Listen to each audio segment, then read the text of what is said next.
Giữa rừng sâu, mọi thứ chìm trong bóng đêm tĩnh mịch. Tấm và Quan Triều phóng nhanh trên hai con ngựa chiến, tiến về ngôi làng mà cô từng lánh nạn.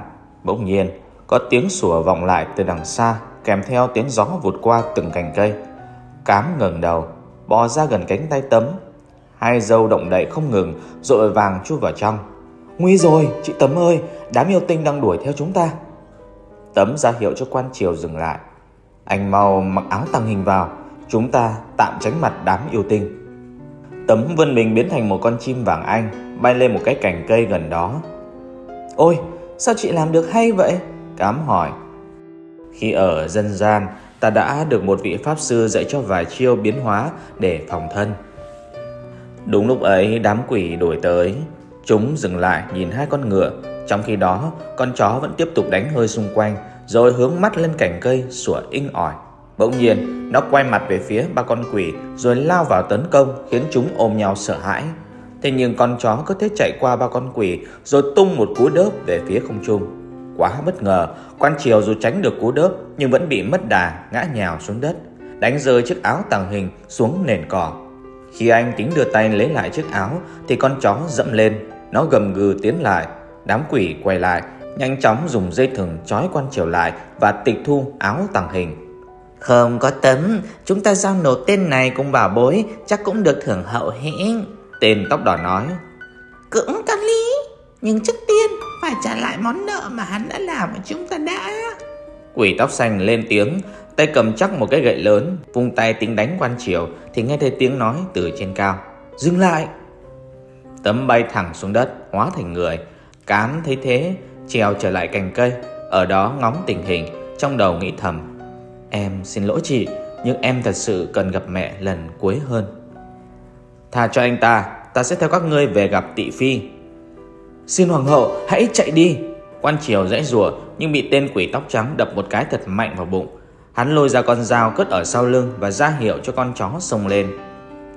Dũng cảm lắm, tiếc là Tị Phi chỉ cần cái mạng của ngươi. Con chó nhe hàm răng nhọn hoắt rồi lao về phía Tấm với vận tốc kinh hoàng, khiến cô nhanh chóng biến thành cây xoan đào, khiến nó gãy 4 cái răng, rú lên đau đớn.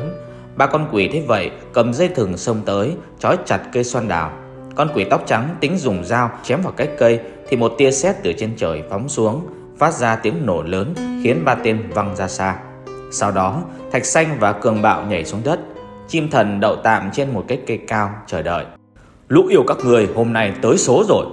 Tên yêu tinh tóc xanh tính lôi chiếc áo tàng hình ra, nhưng tay nải của hắn đã bị văng lại gần Quan Triều. Anh nhoài người giữ lấy. Con chó bất ngờ lao về phía hai anh hùng rồi phát nổ, tạo ra một làn khói trắng khổng lồ. Sau giây lát, ba con yêu tinh đã mất tích. Cảm ơn hai tráng sĩ đã cứu mạng.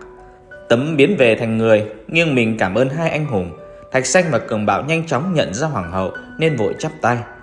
Xin hoàng hậu đừng làm vậy, chúng thần không dám. Đúng lúc này, một tiếng kêu thất thanh phát ra từ trên cành cây. Cả đám vội nhìn lên thì thấy Chim Thần bị một hố đen hút vào trong. Cám sợ hãi quay trở vào tay áo của Tấm. Thạch Xanh và Quan Triều bay lên thì cái hố đã biến mất tự khi nào. Sau đó, cả đám ngồi thất thần bên ngọn lửa được nhóm từ cành cây khô.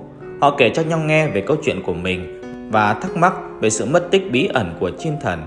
Cường Bạo đập mạnh tay xuống đất. Hay chúng ta cứ lao vào trong cung, đánh một trận sinh tử với yêu quái. Không được, Tấm ngăn cản. Nếu xà tinh có phép thuật của bụt thì chúng ta không phải là đối thủ rồi. Xin hoàng hậu đừng cười chê, trước Thiên Lôi tôi còn đánh bại dăm ba con yêu quái, có đáng gì. Xin huynh bình tĩnh, tôi đã tận mắt chứng kiến ma thuật của xà tinh. Thật sự trong đời chưa bao giờ tôi thấy thứ gì đáng sợ như vậy. Quan Triều kể, chỉ với một tay, mụ ta đã làm tan biến 10 loài vật thần kỳ khỏe mạnh, phép thuật cao cường. Tôi sợ nếu cứ thế chiến đấu, chúng ta cũng sẽ nộp mạng cho yêu quái. Chẳng phải lúc ấy không còn ai có thể cứu đất nước hay sao? Để thấy Quan Triều nói có lý. Thạch Xanh nói, chúng ta nên đến núi Tàn, tìm vị thánh đã sai Chim Thần tới để tìm câu trả lời. Vậy giờ chúng ta đi ngủ sớm, sáng mai lên đường, mỗi người chia nhau để gác lửa, ta sẽ gác trước. Tấm nói, không được đâu hoàng hậu, các chàng trai ngăn cản, chúng thần chia nhau được. Cãi lời là phạm tội khi quần đấy. Tấm khẽ cười, cả đám gãi đầu rồi tìm chỗ để ngủ. Hoàng hậu ngồi bên ngọn lửa, trò chuyện với Cám về những chuyện trong cuộc sống và những nỗi ưu tư trong lòng về chuyến đi về quê để gặp mẹ Cám, rồi lại đến cuộc chiến giữa nhân loại và yêu quái. Đêm cứ thế trôi đi. Khi trời tờ mờ sáng, cả đám đã sắp xếp đồ đạc để lên đường. Ngựa chỉ có 2 con nên Tấm hóa thành Vàng Anh bám trên vai Quan Triều, còn Cường Bạo và Thạch Xanh một ngựa. Họ vượt qua 3 ngọn núi, 2 con sông thì tới được núi Tản. Họ đi từ lúc mặt trời chưa mọc đến khi mặt trời đứng bóng. Lúc này ngựa đã mệt nên cả đoàn phải để lại ngựa dưới núi. Ta sẽ ở lại trong ngựa, các huynh lên gặp thánh nhân rồi có gì thông tin lại vậy. Quan Triều vừa nói vừa kéo buộc 2 con ngựa vào thân cây. Những người còn lại bước dần lên núi. Đến đỉnh núi, họ bắt gặp một vị tiên nhân đang ngồi trên một tảng đá nên từ từ tiến lại. Xin hỏi ngài có phải thánh nhân đã cử chim thần đến báo cho chúng tôi? Ta có thể trả lời cho các ngươi 3 câu hỏi. Người này lên tiếng, và các ngươi vừa phí mất 1 câu. Chúng tôi phải làm gì để cứu nhân loại và những con vật thần kỳ? Tấm bước lên một bước. Trên hòn đảo phía đông có một đóa hoa sen vạn năm sắp đến ngày nở.